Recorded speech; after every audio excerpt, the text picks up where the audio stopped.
System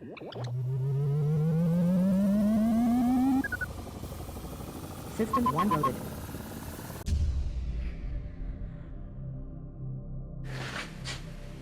Quina educació volem? Capítol 18. Quan el conflicte ens obliga a mirar més endins. Tornem a viure tensions a l'escola pública. Vagues, negociacions, declaracions, posicionaments sindicals, respostes institucionals. I com acostuma a passar, el debat corre el risc de guardar atrapat en la superfície. Els sous, els calendaris, si convoquem més de negociació o no, els acords, els desacords... I tot això importa.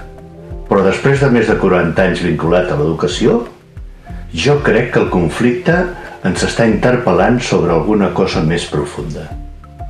Ens està obligant a preguntar-nos què vol dir avui ser professional de l'educació pública. Perquè defensar drets és imprescindible. Reclamar millors condicions també. Exigir recursos encara més. Però educar avui demana alguna cosa més.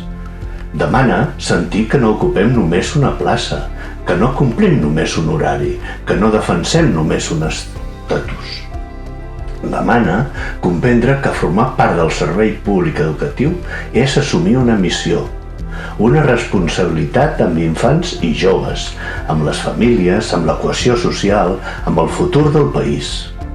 I això exigeix revisar pràctiques, treball en equip, continuar aprenent, deixar-se interpel·lar i, per què no, criticar i canviar la llei del funcionament.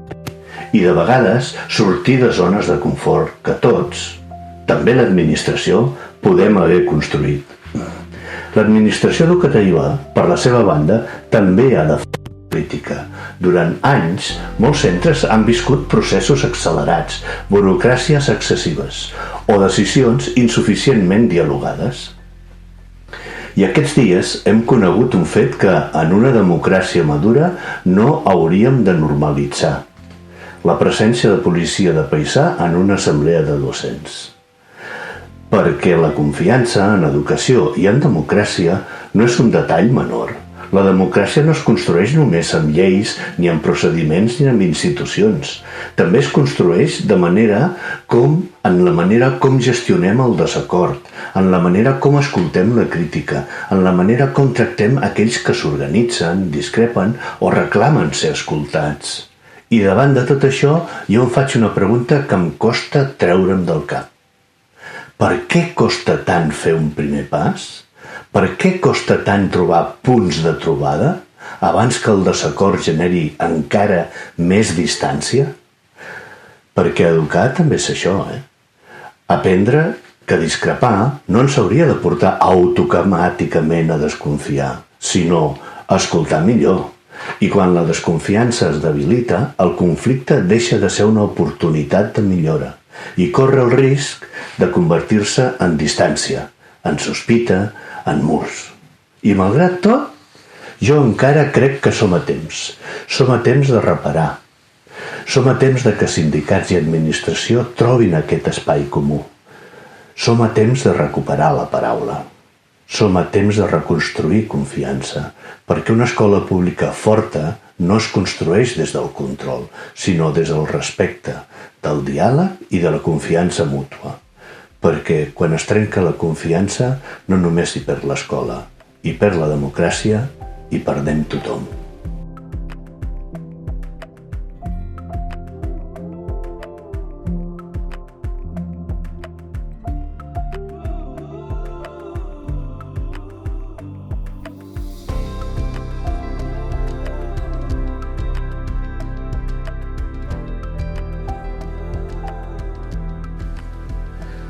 Avui conversem 3 referents importants de l'escola rural. Amb l'Assumpta Duran, pedagoga i mestra que ha treballat a les escoles urbanes i 35 anys en escoles rurals. Amb en Xavi Xeis, mestre d'infantil i primària, impulsor de l'escola cíclica de Rellinars. I en Miquel Pallaró, mestre de l'escola Viladamat i del CERT Tramuntana, on ha exercit de director. Ells mateixos defineixen l'escola rural com l'escola de les 3 P's, petita, pública i de poble. Bé, bon dia. Escolta, estic molt content de poder xerrar amb vosaltres. Per mi sou, no només per mi, em sembla que per tot Catalunya sou l'escola rural, els referents de l'escola rural, no? Us presenteu? Sí, cap problema. Jo sóc el Xavi Geis. Jo, diguéssim que la meva trajectòria no sempre ha sigut rural, però on m'identifico més és el meu pas a l'escola de Rellinars i el vincle amb el secretariat. Jo sóc en Miquel Rierol, ara en aquest moment ja jubilat, però continuo completament vinculat també amb el secret d'escola rural i amb altres coses, amb el grup interuniversitari d'escola rural, i per tant no he deixat tota aquesta part. He deixat de fer classes en una escola rural, d'anar-hi cada dia, però totalment vinculat encara amb l'escola rural. Sí. Com diu el Cela, estàs mal jubilat, no? Bueno, però el Cela, me'n recordo que una vegada em parla i diu, però no ho deixis mai del tot. Soc l'Assumpta Duran, mestra jubilada com el Miquel, de l'Escola de Borredà, a Berguedà. També, com diu el Xavi, m'identifico molt amb el tema d'escola rural, tot i que no he treballat única i exclusivament amb escola rural, però sí durant 35 anys. I com el Miquel i com el Xavi, doncs formem part del secretariat d'Escola Rural de Catalunya i nosaltres, tot i estar jubilats, continuem sent uns puntals, penso, d'aquest grup, d'alguna manera. Molt bé, doncs comencem, no? Amb tu, Miquel. En el llibre que vau publicar hi ha un article teu de principis de segle, que el trobo molt interessant perquè expliques la teva trajectòria, que és d'alumne d'escola de poble a mestre d'una escola rural. Sí. Des d'aquesta vivència que has tingut, com a alumne i com a mestre, li podries dir alguna cosa a l'escola d'avui dia? Bueno, sí. De tota manera, el que s'hi ha de dir és que va ser molt diferent el fet de quan jo estava d'alumne en una escola rural a quan vaig anar de mestre en una escola rural. Tot i que, des que vaig ser alumne, vaig pensar que volia ser mestre en una escola rural i així ho vaig anar encaminant sempre. Anar a l'escola de Viladamat, que m'hi vaig estar 20 anys, de fet, recordo perfectament que al principi no sabia, no tenia ni idea de com fer-ho. Precisament pels records que tenia d'escola de quan anava jo i no veia clar que fos aquell el model, tot i que era l'únic que tenia, perquè a la facultat tampoc ningú va explicar mai res que tingués a veure amb l'escola rural. No? Llavors, per tant, recordo que vaig tardar pràcticament 3 cursos a saber com volia gestionar tot allò i així. No? I de tot el que he anat fent o d'aquests 20 anys d'això, doncs, el que sí veig clar és que l'escola rural té una especificitat molt concreta i segurament el punt més fort és el fet de tenir aules multigrau. No? O sigui, que hi hagi nens de diferents edats, de diferents cursos que comparteixen l'aula, que comparteixen sabers, que comparteixen moltíssimes coses. I això segurament és, crec jo, una de les coses que serien més extrapolables a qualsevol altra tipologia d'escoles. Una anècdota, una vegada ja estava a Viladamat, em van demanar per anar a fer de director en una escola de nova creació. I quan vaig proposar que el primer que faria, perquè era una escola d'una línia, el primer que faria seria fer primer A, primer i segon A i primer i segon B, tercer, no? O sigui, d'això, per dir, no, ni parlar-ne, perquè, bueno, ja estic bé allà on estic, no?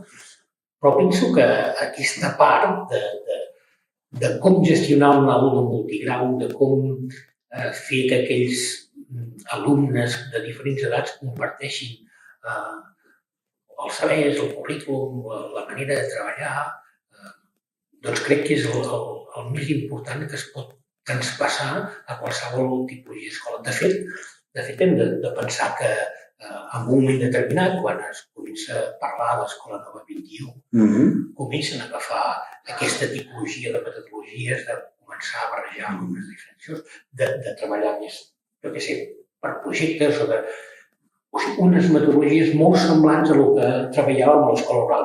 Jo sempre he pensat que, a vegades parlem de renovació, d'innovació, jo penso que quan es crea tot el de les zones escolars rurals, això sí que va ser una bona innovació, més que no pas una renovació, sinó una innovació dintre del sistema educatiu. No? I que, per tant, és una cosa que pot ensenyar bastant a qualsevol tipologia d'escola. Podries, per la gent que escolta, això de la SER, ho podries explicar què aporta de nou? Home, la SER aporta de nou. Bueno, la SER no són escolars rurals, agrupa 3, 4, 5 escoles properes en el territori i que el que fa és, diguem-ne, compartir els mestres. El problema estava en el moment que surt la idea d'aquesta de les zones escolars rurals, és que potser els mestres individualment a cada una de les seves escoles se sentia bastant sol, no? I aquesta necessitat de compartir, perquè n'hi ha que saben més per una banda o per l'altra, aquesta necessitat de compartir, doncs, no només ho dels mestres, perquè hi havia moltes coses per compartir, però aquesta necessitat de compartir dels mestres va fer que es pensés en tot això. També veníem d'una època en què es havia fet la política que era de concentracions escolars, que jo crec que això va ser un pèl nefast, no? I quan hi ha les primeres reunions i es comença a dir que no són els alumnes els que s'han de moure, que sí, no són els mestres, doncs, per tant, es creen les figures dels mestres itinerants i anem tirant endavant, no? I no només amb això, sinó amb el fet de compartir fins i tot la qüestió de despeses econòmiques en quan havies de fer una sortida amb els nens a l'escola i havies de llogar un autobús, et sortia molt car i en canvi d'aquesta manera ho feia tots conjuntament.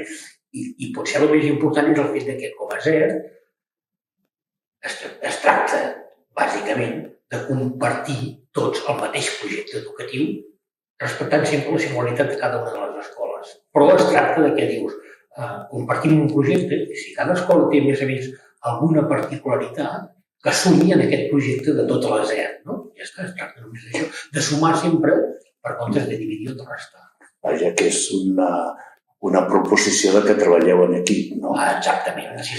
Miquel, però des d'un punt de vista professional però humà, més humà, aportaries alguna cosa de la teva experiència amb el tracte amb els alumnes, amb els companys? Bueno, a veure, sí, perquè això té els seus reixos, perquè té els seus inconvenients. Pot ser perquè, esclar, el tracte humà, o sigui, si l'equip està ben cohesionat i ens entenem perfectament, això tot tira bé. Quan hi ha alguna cosa o una nota discordant és quan llavors podem tenir problemes amb una SER, no? Perquè no entenem tots la mateixa manera de tirar l'endavant.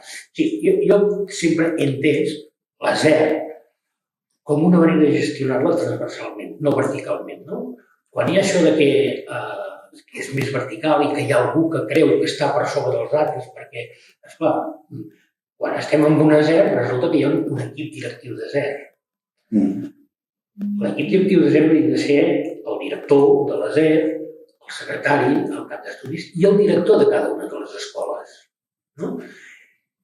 Però si la direcció de la SER es creu que està per sobre els altres directors, eren fumudes. Llavors és quan hi poden haver-hi aquest factor humà que a vegades pot portar segons quin tipus de problemes o problemàtiques. Però si no, si tu tens una gestió totalment transversal, que tots ens entenem perfectament. Escolta, i conec algunes SERs que és així, no? Que ho entenen perfectament, i altres SERs que no és així. De fet, quan neixen les SERs, n'hi ha unes 15 primeres que neixen de la necessitat de treballar d'aquesta manera. Llavors, potser, perquè ara en aquest moment hi ha 88 SERs, no? I va haver un moment que el departament diu, això està bé, i comença a crear SERs, però des del departament ja no neix des de la base, sinó que i llavors és quan comença a sorgir algun tipus de problemàtica en aquest sentit. Però, vaja, les SERs que funcionen com a SER són potents. Sí, jo si m'hi deixeu afegir, clar, un dels problemes que surten aquí en el tema d'aquesta estructura de SER és que has de compaginar, has de tenir suficient saber fer com per entendre que hi ha d'haver una llibertat a cada una de les escoles que formen part de l'ESER i que hi hagi petites maneres de fer diferents no invaliden el treball en equip. O sigui, que el treball en equip no ha de ser un treball uniforme, tots iguals, sinó que pot ser una cosa que tingui una base comuna i diferents espais en els que cada una de les escoles pot trobar allò que l'acaba de singularitzar d'alguna manera. No? Si això es permet, si aquest espai, aquest tracte i aquesta relació entre les persones, perquè bàsicament és un tema de relacions humanes, això, i d'egos moltes vegades, no? De que ens sembla que no podem desenvolupar el nostre projecte de manera tal com el voldríem, si hi ha aquesta bona entesa d'entendre l'altre i la necessitat de l'altre, i això, com diu el Miquel, forma part d'un espai col·lectiu que també hi té cabuda, llavors hi ha flueix tot de manera correcta. I quan no, doncs en el tema de les ERS sorgeixen problemàtiques perquè... Bueno, no és només de les ERS, això. No, això és... Això és tot equip educatiu. Qualsevol equip, però esclar, en el cas de les ERS, tu pots decidir formar part d'una ERS o no. Una escola pot decidir que no forma part de les ERS perquè aquella ERS l'estan corsetant, l'està marcant massa i vol anar per lliure. No, i després també, quan això del factor humà, també hem de tenir en compte que en un poble, en zones rurals, llavors aquest factor humà s'escampa molt més també a fora de l'aula, no? I la relació amb la comunitat, sigui amb l'Ajuntament, sigui amb les persones del poble, sigui amb els mateixos alumnes, és molt més intensa. Tothom et coneix, tothom sap qui ets quan estàs en el poble. No, i llavors, esclar, depèn de tu o del teu equip, o sigui, que comparteixis l'escola una mica també amb el pal de paller de l'activitat cultural d'aquell poble. I que, per tant, l'escola en formi part i el poble també en formi part de l'escola. Perquè, si no, què tens? És necessària aquesta relació amb tota la comunitat i que generalment, per sort, es dona bastant per tot. Però com a mestre n'has d'estar convençut que és així. I a més, això t'ocupa molt de temps. Jo sempre dic, perquè sempre ja ho has sentit a dir més de vegades, l'escola rural és una escola que t'enganxa. Però si no t'enganxa el primer, ja fos al camp. Perquè la feina és molt intensa quan tu tens aquesta relació amb tota la comunitat. Xavi, Miquel ens parlava de la formació. Ens ha parlat de la formació per ser mestre d'escola rural, no? Tu, des d'aquesta perspectiva d'escola rural o d'escola cíclica que tens com a experiència, reformaries alguna cosa de la formació tant inicial com permanent? O què demanaries? No sé massa què demanaria, però sí que trobem, o hem anat trobant, que hi ha poc contacte en la formació inicial, hi ha poc contacte del que és aquesta mirada rural que ara el Miquel també explicava, cap a les estudiants o els estudiants que estan fent el grau. L'altre dia també estàvem fent com una reflexió i sembla mentida, però poder de les universitats que està fent més contacte amb el món rural és la Universitat de Barcelona, enclavada a la ciutat de Barcelona, que té 0 escola rural al seu entorn. Mirant-ho des de la perspectiva i veient com ara deia el Miquel que funciona una ESER, com ens l'imaginem, o el vincle aquest que el mestre va agafant amb els diferents actors que formen part de l'escola, doncs veiem que l'escola rural té coses, diguéssim, que s'han de millorar i coses que tenen un potencial molt gran. I un dels potencials que té és que per ser treballa multigrau, és a dir, la diversitat de coneixement, no la diversitat de capacitat, sinó la diversitat del coneixement de les persones és intrínseca a les aules. El fet de que cada any el grup es canviï de composició, perquè els alumnes més grans del grup marxen i arriben els més xics, i el van reconfigurant fa que tu com a mestre t'hagis de replantejar cada any què passa dins aquell grup, i el fet de tenir una programació repetitiva no hi cap. I l'altra pota que també el currículum, és a dir, totes aquestes dues potes ja les persegueix el currículum o la mirada de com s'aprèn avui en dia, que és aquest vincle amb el món. No? És a dir, el que passa dins de l'aula ha d'estar connectat amb el que passa a fora, de la manera que entra el coneixement de fora, el transformem per tornar-lo a treure. En el món rural, això hi és d'una manera bastant natural i bastant directa, malgrat hi ha algunes escoles que això tampoc no aprofiten. De la mateixa manera que hi ha escoles urbanes que aprofiten molt l'entorn de museus i altres que s'ho miren per un YouTube. Però diguéssim que el potencial del món rural per entendre com s'aprèn avui el currículum pensem que està poc aprofitat en la formació inicial perquè el contacte és voluntari. Estudiants que van a fer pràctiques a l'escola rural perquè hi viuen o perquè els hi mola, però no perquè es persegueixin. Hi ha alguna iniciativa a Lleida que sí que una de les pràctiques se'ls demana que la facin a l'entorn rural, però els hi falta poder una mica de contingut amb això.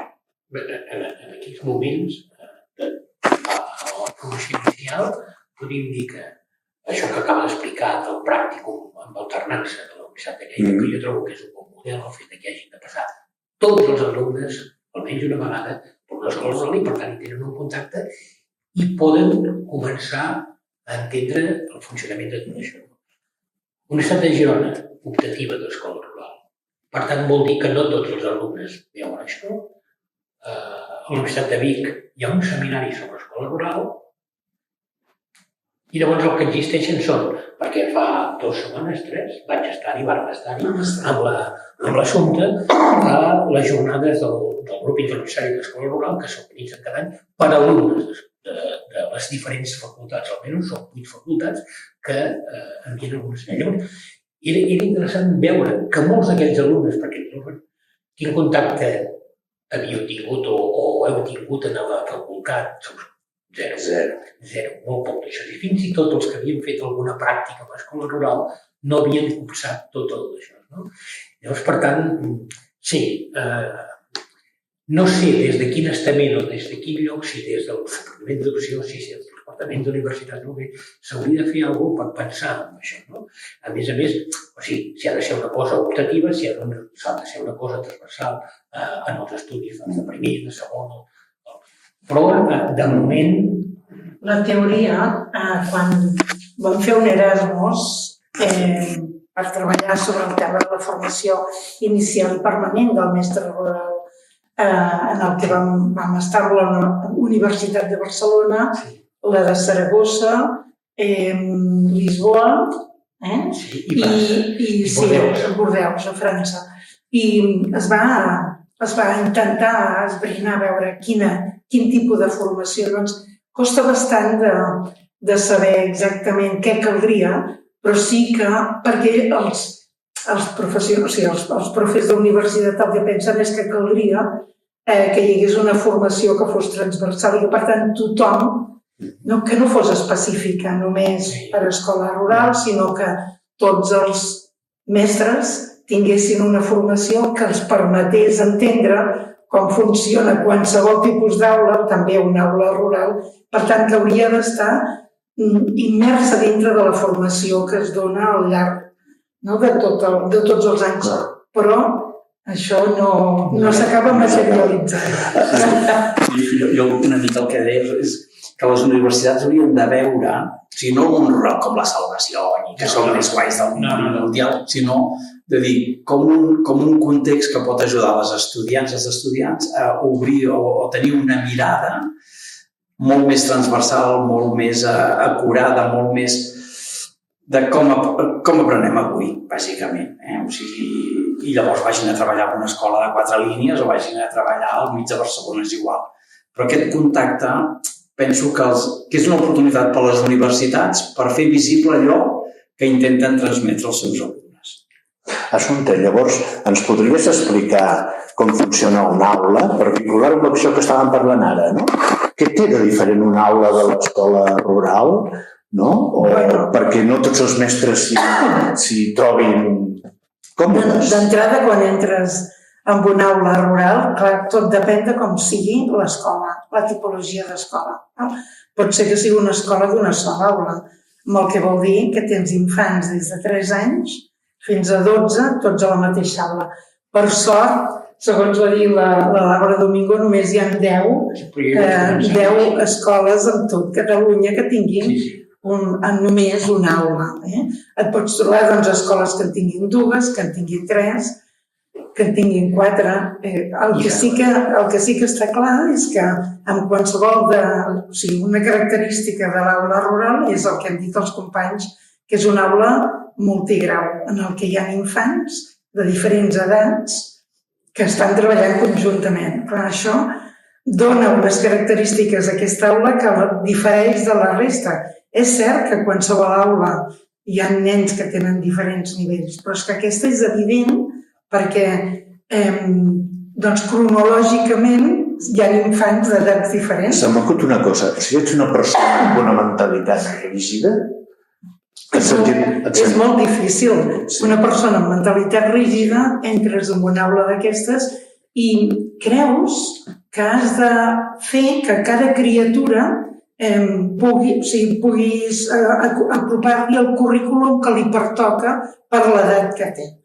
I això et fa patir moltíssim perquè això vol dir normalment llibres de text i per tant un ventall de llibres de text.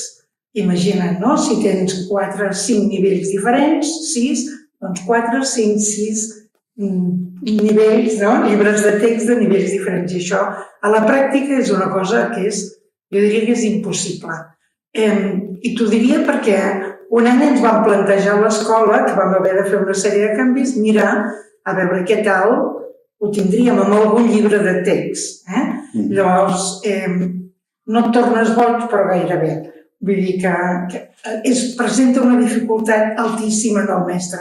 Només quan ets capaç d'entendre que el currículum és una cosa que et serveix per veure una evolució en els sabers i que aquests aprenentatges es poden anar adquirint i que això és un camí i que són com referents, però no cal que t'hi ajustis al peu de la lletra. Només quan entres en aquesta dinàmica et pots començar a sentir còmode a dintre una aula rural. I alhora has de crear espais, o sigui, hi ha tot el tema d'autonomia, per exemple, de treball de l'alumne, que evidentment es dona en qualsevol aula, però en una aula rural és absolutament necessari plantejar-te quin grau d'autonomia pot tenir cada alumne, quines estratègies fa servir per donar aquesta autonomia, quins espais de treball individual i de treball col·lectiu has de crear. O sigui, t'has de plantejar. Jo crec que això s'ha de fer sempre, però amb una aula és com una necessitat obligada, perquè si no fas això no te'n surts. O sigui, sortiries corrents, com deia el Miquel, el primer any no, però a la que pots triar una altra escola desapareixeries d'allà perquè tu passaries fatal. I en canvi, quan descobreixes el potencial que té i allò que pots fer, et dona, t'enganxa i no sé, jo m'hi he passat 35 anys i si m'hi haguessin dit vols canviar d'escola, doncs no vaig tenir oportunitat de canviar d'escola. Però hi ha una sèrie de coses com les que deia el Xavi, per exemple, no pots repetir mai el mateix. O sigui, en una escola rural jo crec que totes hauria de ser així, però hi ha una certa tendència que si tens un grup de tercer de primària, doncs ja vagis repetint de manera continuada les mateixes coses. Aquí no, aquí és impossible, perquè per molt que tinguis nens de 3 o 4 nivells i sempre siguin els mateixos, doncs no hi ha sempre el mateix nombre d'alumnat de cada un dels nivells, amb la qual cosa sempre no és com una novetat. Cada any és una aventura nova que comença, un grup que ja sap com funciona l'aula, un grup que entra nou i que cal acompanyar-lo, llavors hi ha molta necessitat de treball entre els infants, d'acompanyament entre ells, per tant, un treball de grans i petits o no. Sí, escolta, jo pel que et conec, sé que tu sorties molt a fora de l'aula i feies molta experimentació, Sí. no? Aquesta va ser jo penso que va ser una de les coses que em va enganxar més de l'escola rural. Aquesta proximitat amb l'entorn. T'he de dir que quan estava a ciutat també ho feia. Agafàvem l'autobús, perquè estàvem en una escola a Mataró, pujàvem a Argentona i ens n'anàvem un cop al mes amb un espai i fèiem seguiment del territori on treballàvem la bassa, en fi.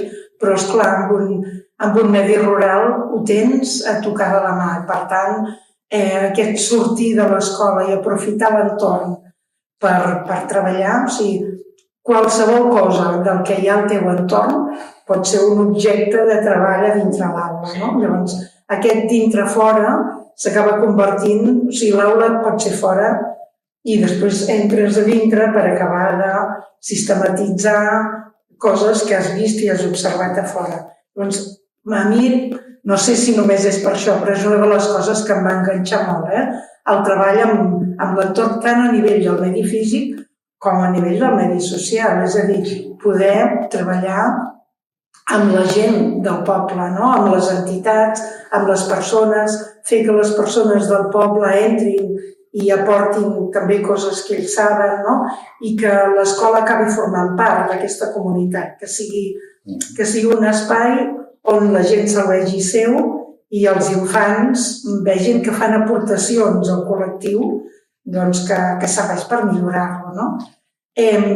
Però això és una mirada, diguéssim, que com sembla que heu anat dient vosaltres, és una determinada mirada que es podria tenir a qualsevol lloc. Sí, em fas recordar quan jo estava...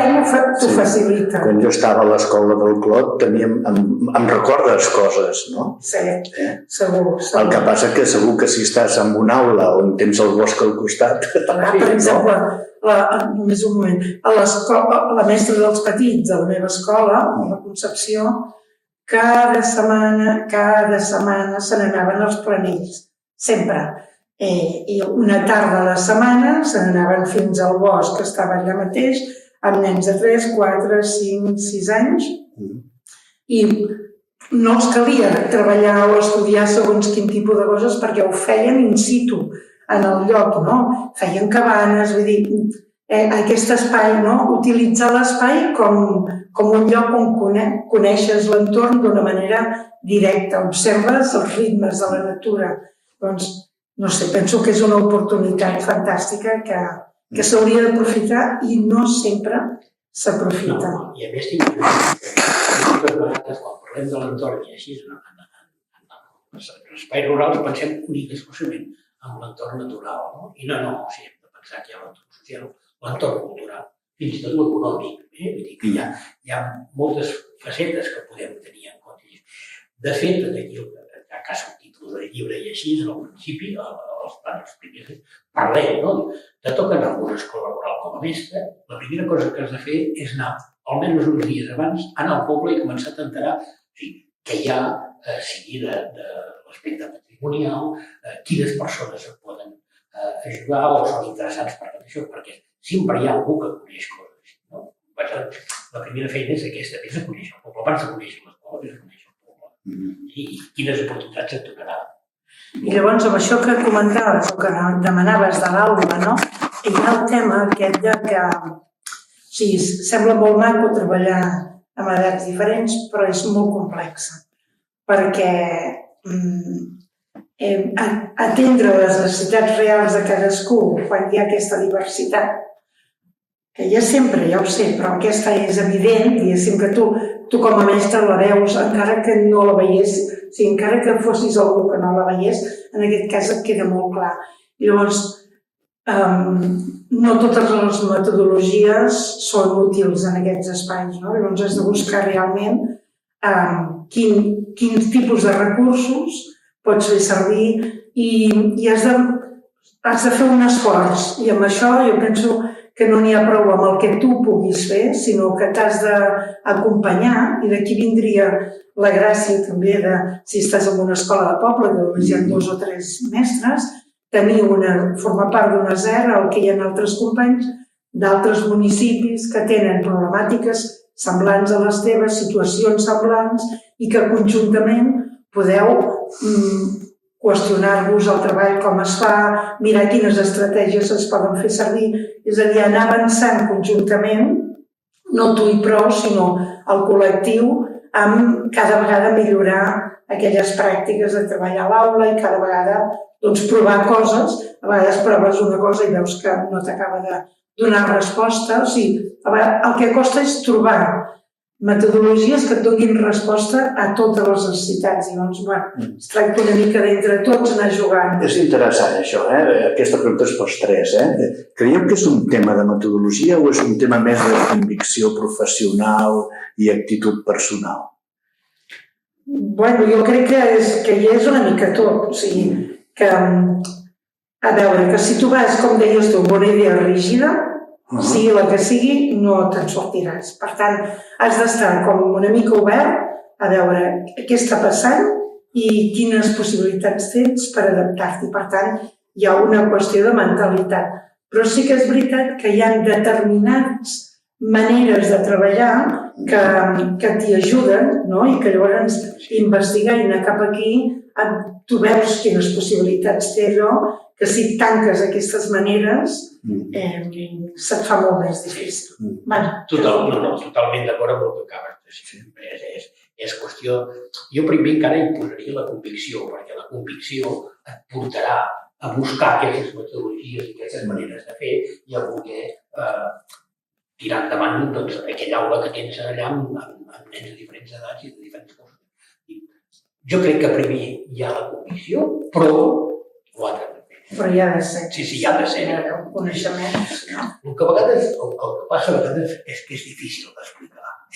O sigui, difícil d'explicar com ho fas, perquè moltes vegades la realitat que tens tu en la teva aula i en el teu poble és difícil d'extrapolar amb un altre d'un altre poble amb unes característiques que ja són una mica diferents, no? Però bueno, és això, a vegades ens és difícil explicar com ho fem. Bueno, i a la pràctica veus, mestres, nosaltres ho sé, estem en contacte amb molta gent, hem observat moltes aules, hem anat veient molts companys nostres, cadascú té una manera de fer, no hi ha ningú que faci les coses de la mateixa manera, però aquelles persones que se'n surten o no, que veus que van avançant a bon ritme, tenen unes característiques personals, en general, d'això, de qüestionar-se les coses, de voler anar més enllà, de no conformar-se. Sí, la convicció, però a més aquesta cerca, aquesta necessitat de treball. Però en cada escola, com dius, és diferent, la convicció aquesta, però la que tu fas aquest recorregut per diferents escoles rurals, hi ha un rerefons que és comú a tots. I si no trobes aquest rerefons, aquesta escola no atén poder la diversitat de graus des d'una perspectiva més de grup, no? I és el que deies abans, que el de tercer ha de fer-ho de tercer i el de cinquè ha de fer-ho de cinquè.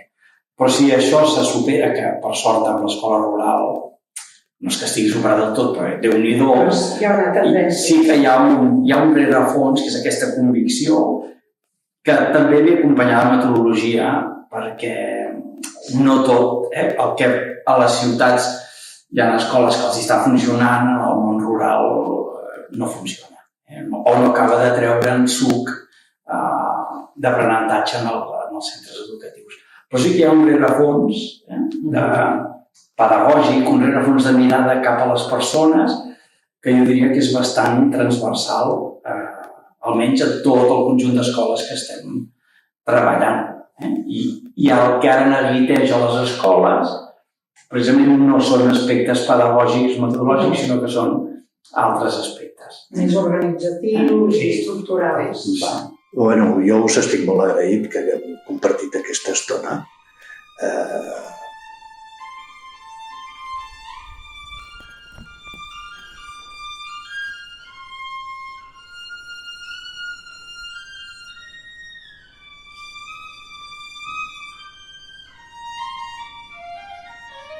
Benvolgudes de nou la Txevi amb vosaltres en aquest espai de conversa.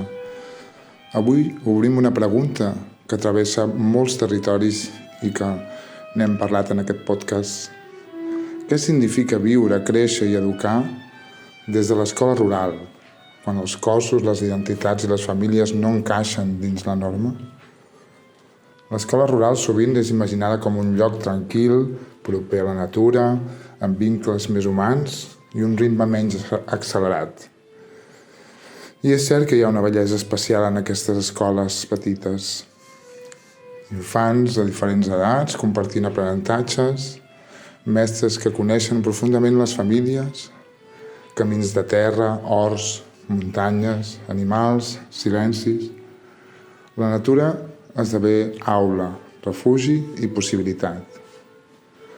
Per moltes persones petites, créixer amb aquest contacte quotidià amb el territori genera una relació més sensible amb el temps, amb el cos i amb les cures. Segur. Alhora, però, viure al món rural també pot implicar aïllament. Quan en pensem en el col·lectiu LGTBIQ+, aquesta realitat és encara més complexa. En pobles petits pot ser que la proximitat sigui una xarxa de suport, però també pot ser de vigilància constant. Tothom es coneix. Els rumors circulen ràpid i moltes persones dissidents de gènere o de sexualitat han crescut sentint que havien d'amagar parts d'elles mateixes per poder encaixar. Hi ha joves queer que marxen dels pobles buscant espais més lliures o a les ciutats. Aquesta migració també és corporal i emocional. Es migra per respirar, per trobar referents, per existir sense por. Però també hi ha qui torna, qui decideix reapropiar-se del territori rural i transformar-lo, crear comunitat des de la diferència, fer de l'escola rural un espai on les criatures puguin veure múltiples formes de família, de cos, d'identitat i d'afecte. Perquè les criances també necessiten imaginar futurs possibles. Necessitem saber que poden ser qui són, qui som, sense abandonar el lloc que estimem. I aquí apareix una pregunta important. Com construïm habitatges i territoris habitables per a totes les persones? L'habitatge rural avui també viu tensions. El turisme, la precarietat, la manca de serveis, la dificultat per accedir a espais dignes. Moltes famílies migrants o dissidents arriben als pobles buscant la vida comunitària i natura, però es troben amb dificultats econòmiques o amb estructures molt tancades. Els cossos migrants, ja siguin migrants geogràfics, culturals, de gènere o de classe, sovint carreguen la sensació d'estar entre llocs.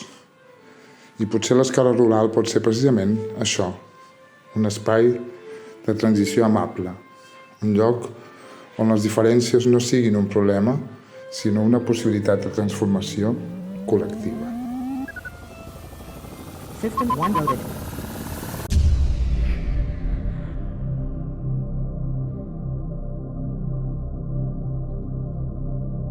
I arribem al final. Esperem que hagi estat del teu agrat i ja saps, si t'agrada, fes-lo córrer. Aquest podcast ha estat possible gràcies al grup Xiula, a l'Assumpta, al Miquel, al Xavi, al Xeivi i qui us parla, en David Vilalta. Fins la propera.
Gràcies.